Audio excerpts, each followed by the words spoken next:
Buen día, ¿cómo están? ¿Me reciben bien? Perfecto, se ve todo ok, ya estamos en vivo, así que bienvenido a EFI Week. Bueno, ¿qué tal? Muchas gracias. Buenas tardes, buenos días para algunos, digamos. Un placer estar nuevamente acá. Es mi quinta participación consecutiva. Eh, no por eso menos motivante. La verdad es que vengo con una presentación que creo yo que la asistencia y la audiencia se va a llevar muchos accionables. Estoy, digamos, muy agradecido por esta participación y, bueno, esperemos que en esta hora podamos aprender un poquito más de lo que es el arte de invertir a través de todo lo que tenemos hoy de herramientas vigentes, potenciados por una tecnología que también les voy a estar presentando, y se lleven ideas de inversión para construir lo que yo digo, un comportamiento de preocupación por sus finanzas personales y para que puedan, digamos, atravesar no solamente estos tiempos coyunturales que nos tocan vivir, sino que puedan planificar su portafolio de inversión de una manera bien pensada, digamos, ¿no? La pandemia nos ha dejado algunas cositas interesantes para ir discutiendo y para ir compartiendo. Así que, si me dejan, vamos a empezar justamente con la presentación que les tengo aquí. Bueno, a ver, es la quinta vez que participo acá en la EFI, y Albert Einstein decía, si buscas resultados distintos, no hagas siempre lo mismo, digamos, ¿no? Y eso es lo que yo me estaba preguntando hace un par de días cuando estaba haciendo esta presentación, cómo podía, de alguna manera, acaparar la atención del público sin ser aburrido y de alguna manera dinámica y de tener un intercambio bidireccional, digamos, ¿no? A mí siempre que digamos, tengo la oportunidad de dar algún tipo de charla, algún tipo de exposición, me gusta escuchar del otro lado lo que va ocurriendo. Y una forma de hacerlo es abrir un bloque de preguntas siempre al final de la presentación, de manera tal que nada, pueda, digamos, intercambiar opiniones, visiones de mercado, digamos, mucho más valor agregado que tiene que ver con no solamente lo que presento en los slides, sino lo que podamos discutir juntos. Y creo que ese es el pilar central de la presentación del día de hoy, con un distintivo adicional, digamos, ¿no? Hoy me presento como el Head de Research y Estrategia de InView, ¿sí? InView es una plataforma de inversiones que la vamos a ir desmenuzando y conociendo a lo largo de la presentación, pero que realmente todos los que estamos comprometidos con este proyecto pensamos que puede ser una experiencia totalmente nueva y distinta para aquellos que quieren ser inversores de largo plazo. Y la verdad es que tiene mucho de potencia con los tiempos nuevos que corren y que afianzó la pandemia, pero no quiero hacer un spoiler alert de la presentación, por lo tanto vamos a ir descubriéndola juntos a lo largo de esta hora, también mezclándolo obviamente con conceptos educativos, conceptos de portafolios, conceptos de ideas de inversión, porque de vuelta lo más importante es que todos ustedes que están del otro lado se lleven accionables concretos para que puedan, digamos, interesarse por su dinero, digamos, ¿sí? Con un criterio de largo plazo y sabiendo cuáles son los riesgos que uno afronta siempre que quiere invertir con una estrategia sólida alineada a su perfil de riesgo. Esta va a ser la clave de esta sesión de esta hora. 5 puntos centrales, ¿sí? Aquí al principio los voy a desafiar un poquito para que no inviertan en lo tradicional. Después vamos a hablar del juego de las 7 diferencias que encontramos en el mundo pre-pandemia y el mundo post-pandemia. Vamos a presentarles algunas ideas de inversión concretas. Después un poquito hablar de algo de nuestra propuesta de valor desde InView. Y como les dije anteriormente, vamos a permitir un espacio de preguntas y respuestas para que ese pimponeo sea lo más dinámico posible. Entonces, no inviertas en lo tradicional. A ver, la forma en que me gusta siempre desafiar a la gente, sobre todo cuando estamos en alguna reunión social, ahora no se puede tanto, ¿no? Pero cuando tengo la posibilidad de estar con amigos, con familiares o con cualquier ámbito donde, digamos, las finanzas y las inversiones no son materia común, siempre, digamos, surgen temáticas muy recurrentes para el argentino, ¿no? Y entre esas temáticas recurrentes para el argentino lo que encontramos son dos alternativas de inversión o que uno como argentino cree que está manejando correctamente su ahorro, digamos, ¿no? La primera de ellas es decir, bueno, peso que me sobra en el bolsillo, peso que lo convierto a dólares. Claramente es una cuestión bastante válida y que se puede justificar en función de la historia económica argentina, digamos. Y quizás la otra forma en que uno, digamos, trata de proteger su dinero es haciendo una inversión que es la más simple, no solamente porque la entendemos todos, que como es el plazo fijo, sino también porque es la que tenemos al alcance de la mano para, de alguna manera, ejecutarla a través de nuestro home banking y, digamos, es fácil de entender, de poner a trabajar nuestro ahorro, una tasa de interés y efectivamente bueno, ganar algo de dinero al final de la inversión. Tengo malas noticias, sobre todo para este último segmento de los argentinos ahorristas, que han hecho esto con bastante recurrencia. El gráfico muestra que en los últimos 20 años, quienes tenían un capital, por ejemplo, partamos de enero del año 2002, si teníamos 5.000 pesos y lo poníamos a trabajar en un plazo fijo durante 30 días, al día 30 vencía ese plazo fijo, cobraba mi capital más los intereses y lo volvía a renovar por 30 días más y así sucesivamente hasta el día de hoy. Hoy es inversión, digamos, que uno pensaba que era una inversión segura, de bajo riesgo y que era adecuada para cuidar el capital. Bueno, debo decirles que ese dinero hoy tiene un 53% menos de poder de compra, ¿sí? Claramente, ahí estamos ante un problema. Porque el arte de invertir, de ahorrar dinero hoy, que es postergar consumo hoy para consumir más en el futuro, digamos, ¿no? Implica ahorrar, poner a trabajar el dinero y ganar capacidad de compra hacia el futuro. Bueno, claramente en la Argentina eso no ocurre, ¿sí? Y esto no ocurre porque hay una idea sistemática de castigar al ahorro, de castigar a aquel que ahorra, y Argentina ha, digamos, caído en la trampa sistemática de poner siempre la tasa de interés por debajo de la inflación que tenemos en nuestro país. Ahora bien, hay otro segmento de la audiencia que seguramente dirá, bueno, yo no estoy del lado de los plazos fijistas, yo soy Team Dólar, ¿sí? Y como Team Dólar, bueno, me siento muy seguro de que estoy haciendo correctamente lo adecuado para proteger mi ahorro. El Team Dólar les diría que hasta mitad del 2019 venían perdiendo sistemáticamente contra la inflación. La inflación era la inflación acumulada del 2002 a la fecha, es esta línea azul, y fíjense que lo que me hubiera rendido mis pesos convertidos a dólares, ¿sí? En enero del 2002 hasta mediados del 2019, que era efectivamente la línea verde, estaba por debajo de la inflación. Después las devaluaciones permanentes de nuestra moneda podían hacer que efectivamente hoy tuviera un 25 más de poder adquisitivo si hubiera tenido dólares en vez de quedarme con los pesos o invertirlo en un plazo fijo.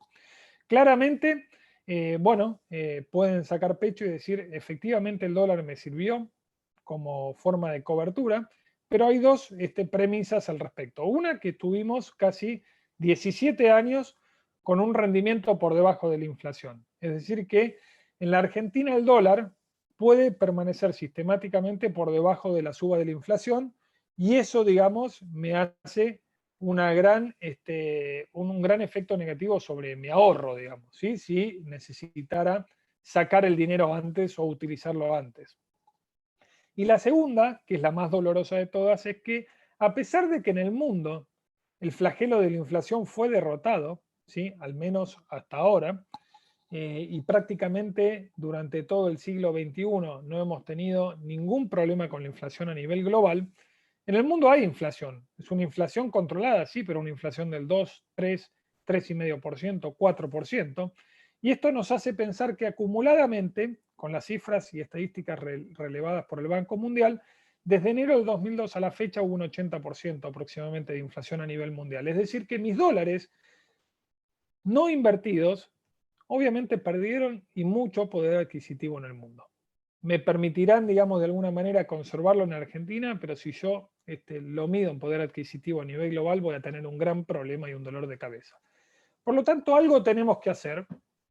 La pregunta es, ¿qué hacemos? La primera pregunta a resolver es, ¿necesito ahorrar? Sí, necesito ahorrar claramente, porque sin ahorro no hay inversión posible. La segunda es, ¿cómo, digamos, aplico ese ahorro a que me genere un poder adquisitivo mayor? En InView tenemos alguna solución al respecto, con una idea bastante revolucionaria e innovadora que implica la integración onshore-offshore. ¿Qué quiere decir esto? En InView ofrecemos al inversor la posibilidad de tener en un mismo lugar la oportunidad de invertir localmente en bonos, acciones o CDRs, o incluso dolarizarte, ¿sí?, a través de una funcionalidad que llamamos Dollar MEP en un clic. O eventualmente no solamente podemos disfrutar de los instrumentos del mercado de capitales local, sino también abrir una cuenta offshore integrada en nuestra plataforma, ¿sí? Una cuenta que es personal y única de cada uno a través de una asociación que hicimos con el broker Interactive Brokers. De ahí en adelante se nos abre un espectro de oportunidades, y ese espectro de oportunidades de distintos activos financieros y distinta oferta, obviamente tenemos que validarla con la coyuntura actual. Y la coyuntura actual nos pone en un desafío muy grande que tiene que ver con esta segunda temática que yo marqué para el día de hoy, que es el juego de las 7 diferencias del mundo pre-pandemia y el mundo post-pandemia. Por un lado, tenemos que antes de la pandemia, los bancos centrales estaban acumulando una política, digamos, de restricción de liquidez, es decir, trataban de subir sus tasas de interés para evitar un sobrecalentamiento y una mega liquidez global. Hoy la situación es totalmente la opuesta, tenemos un aluvión de dinero dando vueltas por todo el mundo en función de la coordinación de políticas monetarias que hicieron muchos bancos centrales del mundo para justamente compensar los efectos negativos de la pandemia. Para hablar simple y en criollo, han inundado el mundo y los mercados internacionales con dinero fiduciario, sea dólares, euros, libras esterlinas, yenes japoneses, etc. El segundo punto es que muchos países, la gran mayoría de ellos, tenían diferenciación de riesgos respecto a la liquidez y la solvencia, ¿sí?, en relación a su stock de deuda y el Producto Bruto Interno. Hoy la gran emisión de deuda que hubo va a dejar un mundo con una pospandemia con países muy debilitados en términos de solvencia, en términos de la relación PBI, deuda-PBI. Y esto claramente puede llevarnos a un problema de riesgo moral. Es decir, que el inversor puede confundirse y no ver objetivamente cuáles son los riesgos de cada una de las deudas soberanas y subsoberanas que vamos a tener alrededor del mundo. El tercer problema o la tercera diferencia central tiene que ver con que los primeros 20 años de este siglo, como mostré en el gráfico anterior, no han sido años vinculados con alta inflación en el mundo, ¿sí? Es esa inflación del 2-3% anual que claramente nos permite de alguna u otra manera, ir teniendo previsibilidad, haber tenido previsibilidad en el mundo. Hoy la inflación, digamos, comienza a asomar como un eventual riesgo. Y ese eventual riesgo hay que manejarlo inteligentemente en materia de inversiones. El cuarto rasgo diferencial es que hace apenas un año y medio atrás yo podría haber dicho que los mercados estaban de alguna manera identificados con inversores que tenían mucho conocimiento, ¿sí?, o que tenían cierto, digamos, respeto por el riesgo, cierto respeto por las reglas de juego de los mercados y cierto criterio a la hora de invertir. Lo que nos deja el mundo post-pandemia es un mundo donde hay muchísima cantidad de inversores nuevos, algo que celebramos muy abiertamente, pero con una educación financiera muy, muy pequeña, muy baja, ¿sí? Y esto, digamos, puede hacer que obviamente se tomen riesgos muchísimo más allá de lo previsto y de lo necesario para la estrategia de inversión de cada uno. Respecto a lo anterior, el quinto aspecto diferencial es que antes los mercados en líneas generales no estaban tan apalancados, es decir, que los inversores realmente invertían con dinero genuino, dinero que tenían para ahorrar y para invertir, Y hoy el uso del apalancamiento, como se dice, la utilización, digamos, de deuda a un muy bajo costo, está haciendo, digamos, de que muchos inversores inviertan con dinero que no tienen, y eso es altamente peligroso. El sexto punto es que antes había, de vuelta, vinculado con la educación financiera, vinculado con la experiencia de los inversores, había una noción de lo que era una estrategia de inversión pensada a largo plazo. La especulación siempre estaba y siempre va a seguir estando. Y es muy buena la especulación porque da lugar también a la posibilidad de hacer muchos negocios para incluso los que somos inversores de largo plazo. Sin embargo, hoy, y creo que hacia adelante, los mercados financieros están vistos como un lugar donde se especula, donde se gana dinero fácil y donde evidentemente no hay noción real de los riesgos. ¿Por qué? Porque es el sesgo de haber empezado con el pie derecho de todos estos nuevos inversores que van llegando al mercado y que realmente los hace despreocuparse realmente por el riesgo y la noción de riesgo que tiene cada una de las inversiones. Y la última diferenciación real, digamos, es que había un proceso inminente de digitalización de la economía y del proceso de inversión antes de la pandemia, y ahora esto se profundizó y llegó para quedarse. Hoy estamos 100% digitalizados a nivel global, no solamente en lo que respecta a la actividad económica y a la actividad de gran parte de las empresas que cotizan en bolsa, sino también desde la óptica de los inversores también. Y aquí es donde InView también viene a cumplir un rol determinante hacia adelante. Vamos a entrar un poquito más en estas 7 diferencias, hablando un poco, ya mechando cuestiones de mercado y cuestiones que tienen que ver básicamente con la educación financiera del inversor. La primera diferenciación, yo les dije que estábamos ante un proceso de aluvión de dinero emitido por los bancos centrales, ¿no? Y eso puede tener implicancias hacia adelante sobre los mercados. Solamente para que lo pongamos en perspectiva y en números, la Reserva Federal, que es el Banco Central de los Estados Unidos, ha emitido el doble del dinero que tenía previo a la pandemia entre sus activos. Es decir, lo que salió a hacer es una compra masiva de bonos de tesorería, de bonos de empresas, de ETFs, y como contrapartida, para comprar esos activos, lo que hacía era emitir dólares. Fíjense cómo se ha ampliado y se ha duplicado la hoja de balance de la Reserva Federal en los activos. Previo a la pandemia tenía aproximadamente unos 4 trillones, ¿sí?, de dólares en activos financieros y hoy estamos cerca de los 8 trillones. Claramente, esta magnitud de emisión monetaria en tan poco tiempo, estamos hablando algo así como 14 meses, no se ha visto jamás en la historia. Y por eso nos preguntamos si esta vez puede ser distinto o no para los mercados financieros y sus implicancias para el valor del dólar a nivel global. Pero la Reserva Federal no estuvo sola. Fíjense aquí en el margen derecho, ¿sí?, tenemos claramente que otros bancos centrales como el de Japón, Inglaterra y la Unión Europea también han, digamos, llevado la emisión monetaria a máximos históricos. Y es decir, que la cantidad de dinero emitida en relación al Producto Bruto Global se ha incrementado casi un 29% en el lapso del último año y medio. Y esto es realmente brutal en términos de las consecuencias que pueden tener para lo que nosotros esperamos va a ser seguramente una guerra de moneda post pandemia y desvalorización del dinero fiduciario. A colación de esto, el segundo juego de diferencias, la segunda diferencia central.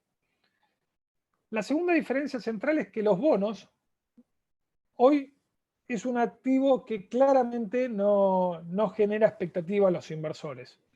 Cuando hablo de bonos a nivel global. Fíjense en el margen izquierdo tenemos un gráfico que muestra la cantidad de bonos que rinden menos de 0% en el mercado hoy.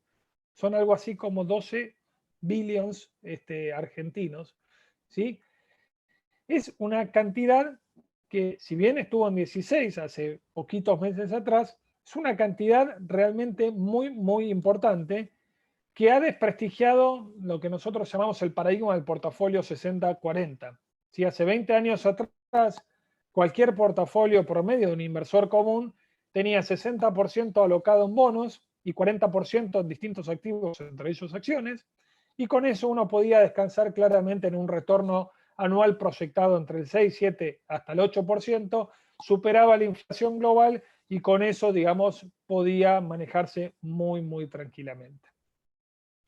Hoy ese paradigma no está, porque gran parte de los bonos emitidos tienen rendimiento negativo. ¿Qué quiere decir? Que si yo le presto a ese emisor de bonos dinero, voy a recibir menos dinero que el que tenía antes. Y es un gran problema, sobre todo en un contexto donde la inflación amenaza con presionar cada vez más fuerte a nivel global.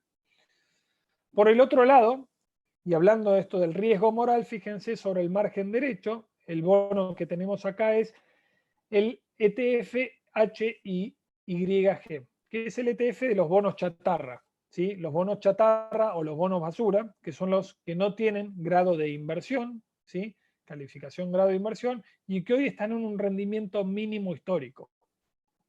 Es decir, la poca renta que me otorga un bono de alta calidad crediticia llevó a los inversores a hacer una rotación de portafolio, primero hacia los bonos basura, digamos, los bonos chatarra, los bonos más especulativos, y segundo también estimuló mucho una rotación del portafolio hacia activos que tienen que ver con rentas altas de dividendos, que son acciones que pagan dividendos. De ahí también que vemos una exigencia muy importante respecto a las valuaciones que tiene hoy el mercado a nivel agregado, a nivel global. Por lo tanto, cuidado con los bonos, porque la próxima diferencia, digamos, que les voy a mostrar en el siguiente slide, puede hacer que sea un game changer hacia adelante. Respecto a los riesgos, fíjense cómo ha quedado mucho de la solvencia de los países cuando medimos deuda PBI. Estados Unidos ya tiene una deuda que supera su Producto Bruto Interno, Japón 260, la deuda es casi 2 veces y medio, la zona euro en su conjunto casi 100% de deuda respecto al PBI, el Reino Unido también 100%, Francia 115%, Canadá 117%, Italia 155%. La gran pregunta que nos tenemos que hacer como inversores es quién va a pagar esta fiesta, digamos, ¿no? Acá estamos desafiando, si se quiere, aquella premisa que aprendimos todos cuando nos empezamos a introducir en los mercados de capitales, de que a mayor riesgo, mayor retorno. ¿Y cómo puede ser entonces que un bono italiano, un bono español, con una relación de deuda PBI en torno al 120% pueda rendir menos del 1% sus bonos a 10 años? Claramente hay algo que no cierra y la variable de ajuste no puede ser el portafolio de cada uno de nosotros. La tercera premisa de las diferencias tiene que ver con la inflación que se está acelerando. Para los que seguimos los mercados, la semana pasada tuvimos un dato donde la inflación de Estados Unidos marcó el 4,2% mensual en el mes de abril, 4,2% en abril respecto a abril del año pasado. Y esto es claramente una aceleración muy fuerte cuando uno ve el gráfico. Para que tengan ustedes una idea central de por qué es importante tratar de dilucidar si vamos a una situación del tipo década del 80 o un 2009, donde la inflación amagó a desbordarse y después empezó a bajar fuertemente, es que es un gran condicionante la inflación de lo que puede hacer la Reserva Federal con su política monetaria, como vimos anteriormente, y con la tasa de interés en el mundo. La Reserva Federal plantea de que esto es un efecto solamente transitorio, no vamos a ir hacia una situación permanente de inflación, porque es producto de la reapertura económica, ¿sí?, que se está dando en los Estados Unidos principalmente luego de la pandemia. Cuando se disipe este efecto de demanda reprimida por parte de los consumidores norteamericanos, vamos a ir hacia inflaciones mucho más alineadas con el objetivo de 2% de largo plazo que tiene la Reserva Federal. ¿Es así o no es así?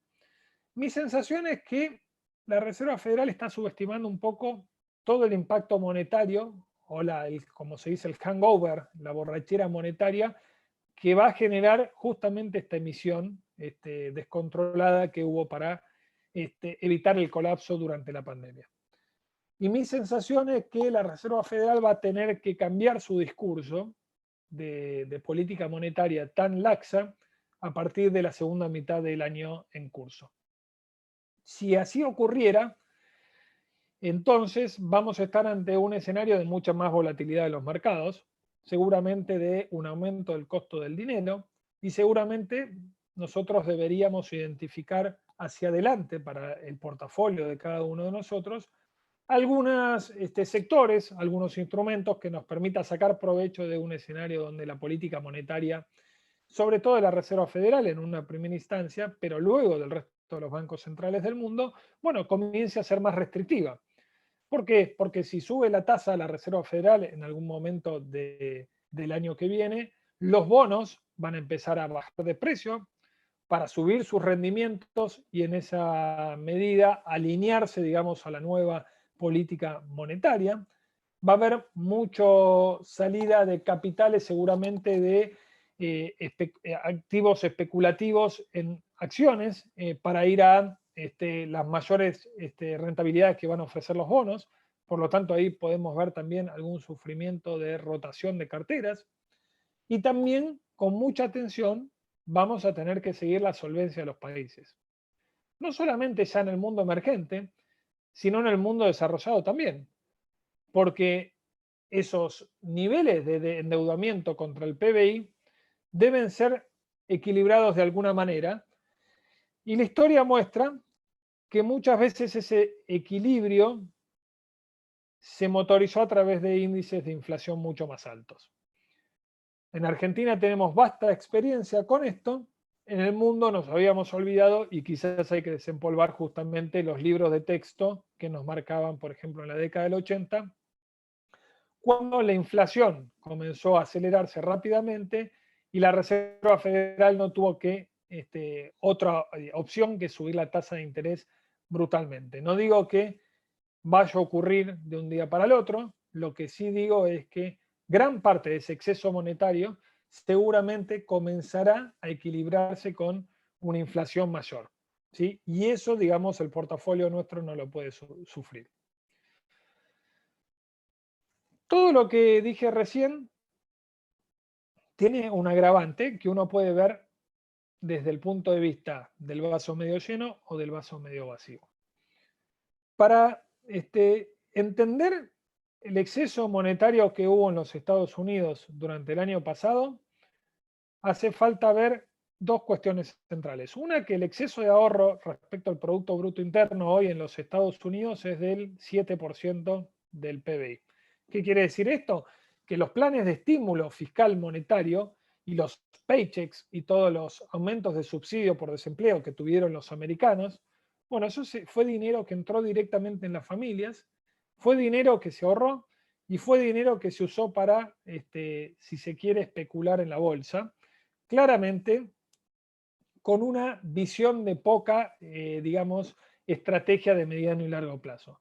Y esto es altamente peligroso, sobre todo para aquellos que hicieron sus primeras armas en el mercado y que empezaron con el pie derecho. Si hay digamos, un grave problema, a mi entender, y esto lo entendí obviamente con mi propia experiencia y con la experiencia de haber estado en los mercados hace casi 20 años, es el sesgo de la sobreconfianza que tienen muchos inversores que comienzan con el pie derecho. Nos ha pasado, digamos, a muchos argentinos con el boom de las LEVAC, me acuerdo en el año 2016 o 2017, o el boom del Merval en $1.800, ¿sí?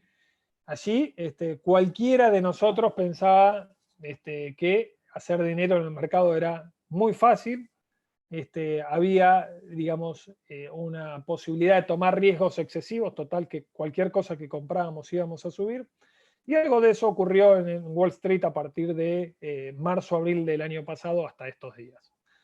Fíjense que, de acuerdo al broker Charles Schwab, a fines del 2020, el 15% de todo, digamos, el flujo de volumen operado en acciones del segmento minorista, el 15% pertenecía a nuevos inversores que no habían tenido experiencias anteriores, y también que fomentaban lo que yo pongo acá abajo como la especulación, digamos, cortoplacista sin fundamento alguno, que fue la saga de GameStop, una empresa que fue altamente manipulada durante enero, que llegó a valer desde $15 a mediados de el año pasado hasta los $430 durante enero de este año, porque en las redes sociales obviamente se alentaba este tipo de inversiones para ir en contra de una posición corta que tenía un fondo, digamos, de hedge fund de cobertura,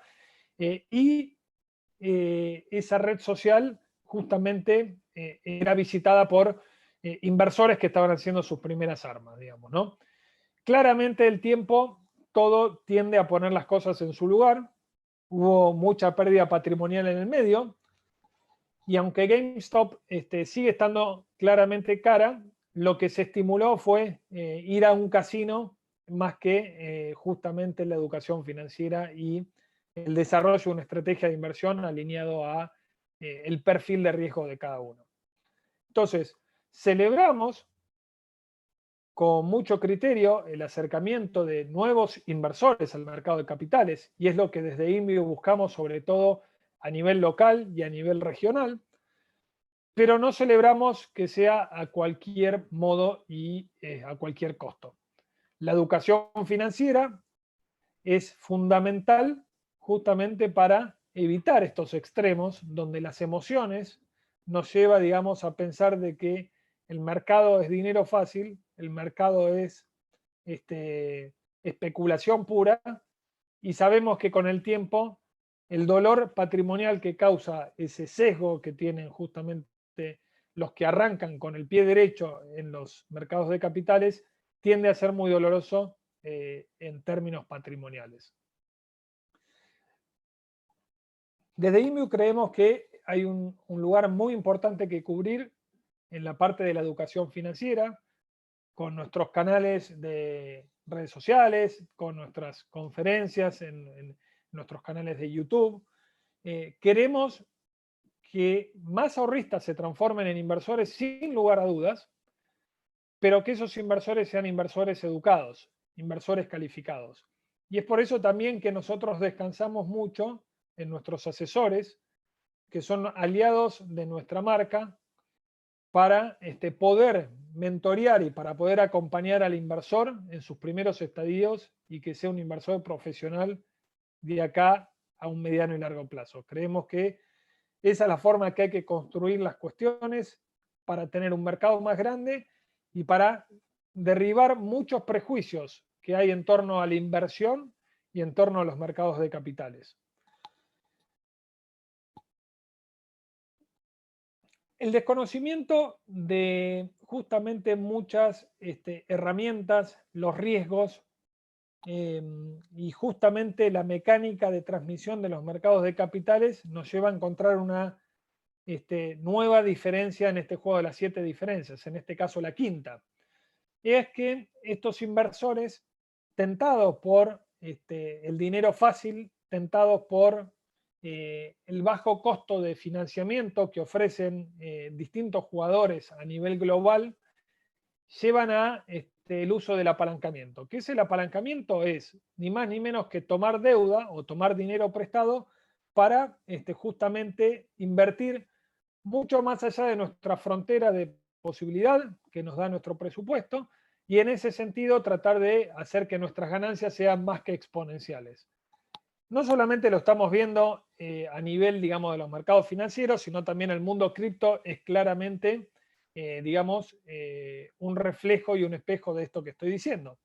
Pero en este caso puntual, fíjense aquí la evolución del S&P 500, ¿sí? Que es la línea azul, y la evolución del apalancamiento, es decir, de las inversiones que se hacen con dinero prestado, que es la línea roja. Y es una correlación casi perfecta y muy peligrosa. ¿Por qué es peligrosa? Porque para que uno pueda tomar deuda, tiene que dejar títulos en garantía. Si el mercado comienza una corrección, los títulos que yo dejo en garantía no van a cubrir la deuda. Por lo tanto, me voy a ver obligado a liquidar esas posiciones para ir repagando mi justamente deuda, y eso va a retroalimentar la caída. Y en esa retroalimentación de la caída, si bien es sana porque limpia todo este nivel de exceso de apalancamiento, queda mucha gente herida, mucha gente que por desconocimiento pierde muchísimo dinero y es un inversor que ya no se acerca nunca más al mercado. Por lo tanto, uno tiene que tener extremada conciencia de que no hay dinero mejor invertido que el que se tiene, digamos, ¿sí? El dinero que no se tiene, cuando uno tiene ese sesgo de sobreconfianza, lo lleva a tomar riesgos claramente muy, muy grandes que uno tiene que manejar con cierto criterio y cuidado porque los dolores económicos son aún más grandes. Finalmente, la sexta diferencia, quiero acá mostrarles cómo cambió el approach y la percepción, digamos, de aquellos nuevos inversores que llegaban al mercado, que creían que esto era dinero fácil, que compraban los activos de moda y que después el mercado terminaba de acomodar rápidamente las cosas y poner todo en su lugar. Fíjense, acá traje 4 activos que han sido claramente de los más trending topics, si se quiere, del año pasado. Y son todos 4 acciones norteamericanas, digamos. Una es Palantir, otra es NIO, aquel fabricante de automóviles eléctricos chino. Tesla, obviamente, no hace falta, digamos, una descripción acabada. Y Jumia, que era, por ejemplo, es una plataforma de e-commerce fundamentalmente instalada en África. Fíjense que estas acciones habían sido claramente de las vedettes, digamos, de las más elegidas por parte de estos inversores, que tenían una sensación de que su investment approach, es decir, su estrategia de inversión en el 2020 era un 44% de ellos decían que era para hacer trading de corto plazo, ¿sí? Cuando las cosas van bien y vos ganas mucho dinero con estos instrumentos de moda, pensás de que es un comportamiento que lo podés hacer de manera recurrente. ¿Sí? Y solamente la mitad de los inversores encuestados por esta misma encuesta de Charles Schwab decían, digamos, que su approach de inversión, su estrategia de inversión era pensar en el largo plazo. Cuando las cosas comienzan a no ir tan bien, fíjense en lo que va del año, cómo van rindiendo estos 4 activos, ¿sí? Con caídas que van del 15 al 37% en dólares. Fíjense cómo cambia, digamos, el seteo mental de aquellos inversores que eran nuevos, que venían al mercado diciendo que en la mitad de los casos, 1 de cada 2 venía a hacer un trading para obtener dinero fácil, y cómo empieza, digamos, a cambiar ese seteo mental, digamos. Ahora, 7 de cada 10 dice que su approach para el mercado en este año va a ser un approach de inversión de largo plazo. Ahora, lo interesante sería indagar si ese criterio y esa estructura mental cambió, porque cambió, digamos, nuestra situación patrimonial y nuestras pérdidas son tan dolorosas que debemos quedarnos con esos activos un tiempo prudencialmente más largo para recuperar lo perdido, o porque nos dimos cuenta de que efectivamente la mejor forma de invertir en los mercados de capitales es teniendo una estrategia coherente de largo plazo. Y creo entender que, sobre todo en estos nuevos inversores que van llegando al mercado, básicamente la razón que los motiva es la primera y no la segunda. Por lo tanto, nosotros de vuelta, como propuesta de valor desde Invium, creemos fervientemente en la educación financiera y en la educación de los inversores que recién van llegando, sobre todo para evitar este seteo, digamos, obligado de expectativas de inversión de largo plazo, más estimulado por las pérdidas que uno pudo haber asumido cuando toma mucho más riesgos del necesario, que efectivamente porque cree y está convencido que invertir en el largo plazo es una de las cuestiones centrales para una experiencia exitosa de inversión. Y dentro del juego de las diferencias, la última es una que evidentemente todos somos parte. Yo lo digo siempre que tengo que dar, cuando doy alguna charla, alguna conferencia a nuevos inversores, a nuestros asesores en Inview, que jamás hubiera pensado que a partir de mi teléfono celular, ¿sí? Uno podía estar pagando por Mercado Pago, por ejemplo, las compras en el almacén, las compras en la verdulería. Digamos, esto es claramente un cambio de paradigma, un cambio de comportamiento muy, muy claro que llegó para quedarse, indefectiblemente de cuando se soluciona el tema de la pandemia. Y las estadísticas son elocuentes, digamos, ¿no? Y de vuelta es un cambio transversal a todo el mundo.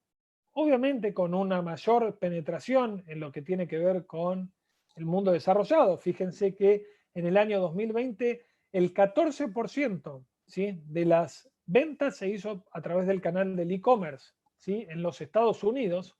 Y esto es un número que va a ir creciendo más allá de lo que ocurra con la pandemia. Son adopciones y comportamientos que ya se han internalizado. Y como contrapartida tenemos todo lo que han crecido las famosas FANG o las Big Tech, ¿no? Fíjense que acaban de reportar sus balances y en los balances que acaban de reportar, fíjense lo que han crecido sus ventas en términos interanuales en el primer trimestre y sus ganancias por acción, ¿sí? Estamos hablando de niveles de 32, 33 por ciento y más rentabilidad en torno a, por ejemplo, en el caso de Amazon, un 150%. Y eso que el principal foco de estas empresas tienen como principales mercados, muchas de ellas, Estados Unidos, donde la reapertura de la economía a partir de todo lo que es la vacunación es un hecho. Por lo tanto, digamos, yo creo que como inversores debemos distinguir aquellas empresas cuyo cambio de paradigma fue acentuado por la pandemia, pero que va a prevalecer más allá de ella y que tiene que ver con ganar mercados a través de la digitalización de sus servicios y de sus bienes, y aquellas, digamos, golondrinas que no hacen verano, digamos, ¿no? Que evidentemente solamente la pandemia fue el driver principal que causó, digamos, un cambio de paradigma en sus negocios, pero que evidentemente no van a poder sostener a lo largo del tiempo con tasas de crecimiento de esas características que vimos en los trimestres anteriores. Entonces, ese es un ejercicio que debemos como inversores tratar de justamente llevarnos hacia nuestra forma de invertir y hacia nuestra estrategia de inversión para distinguir qué va a prevalecer y qué no va a prevalecer. Y como desde Inview reconocemos estos cambios de digitalización como algo permanente, algo disruptivo, también nuestra propuesta de valor tiene que ver con eso. Y tiene que ver con eso en el sentido de que, bueno, dada la coyuntura de este juego de las diferencias del mundo pre-pandemia y del mundo post-pandemia, hay tres pilares importantes que tenemos que destacar para armar una cartera de inversión hacia adelante como inversores. La primera es siempre, siempre, respetar nuestro paradigma en términos del horizonte temporal y nuestro perfil de riesgo. Evitar los sesgos de la sobreconfianza y evitar justamente pensar de que el mercado, uno puede hacer un timing perfecto sabiendo cuándo vender en el máximo y cuándo comprar en el mínimo. Nunca ocurre, nos genera dolores de cabeza y nos genera pérdidas patrimoniales importantes. En segundo lugar, tratar de saber que un inversor más educado financieramente, con mayor conocimiento, es un inversor que tiene más probabilidad de éxito de trascender en los mercados y en su estrategia de inversión de largo plazo. Y para eso hay que apoyarse mucho en sus asesores, en las propuestas de valor diferentes y disruptivas que vienen llegando al mercado. Y en tercer lugar, tratar de identificar cómo va a quedar el mundo hacia adelante, cuáles van a ser los grandes ganadores, independientemente de las valuaciones actuales que veamos con el mercado en un todo, y efectivamente tratar de, buscar alternativas de inversión que nos hagan pensar en que ganar dinero y mejorar nuestro bienestar hacia adelante es posible en base a una inversión sólida. Considerando estos tres pilares, aquí les dejo algunas carteras de inversión offshore, ¿sí? Obviamente estos son sugerencias, son ideas, no son recomendaciones, de más está decirlo, pero hoy tenemos una gran ventaja como inversores. Esa gran ventaja como inversores es que la tecnología, la disrupción tecnológica y la digitalización nos permite acceder a un mundo de oportunidades de inversión claramente disruptivas, ¿sí? Claramente amplias en variedad y riesgos, y que esto nos puede llevar, digamos, a estar en una posición privilegiada como inversores. Cuando yo empecé con el tema de inversiones en el año 2002, en una sociedad de bolsa familiar, hablar de inversiones offshore estaba reservado solamente a patrimonios de 5, 4, 3 millones de dólares con la banca privada de cualquier banco, del exterior, lógicamente. Hoy, digamos, cualquier inversor promedio que tiene 25.000, 30.000, 40.000, 50.000 dólares puede acceder, digamos, ¿sí?, a un instrumento de inversión diversificado que cotiza en el exterior, que nos permite sacar provecho de las nuevas tendencias de los mercados globales y que nos permite realmente armar una estrategia consistente en el tiempo. Como vemos acá, una cartera, por ejemplo, que tenga ETFs de acciones preferidas, rates inmobiliarios, bonos corporativos de alta calidad como un símil de money market, el S&P 500, algo de menor beta en el portafolio como el sector de salud y consumo básico, algo de mayor beta como mercados emergentes y equities de Brasil, y otros activos alternativos, ya sea metales preciosos o bueno, otros asset classes que fueron surgiendo a lo largo de estos últimos años.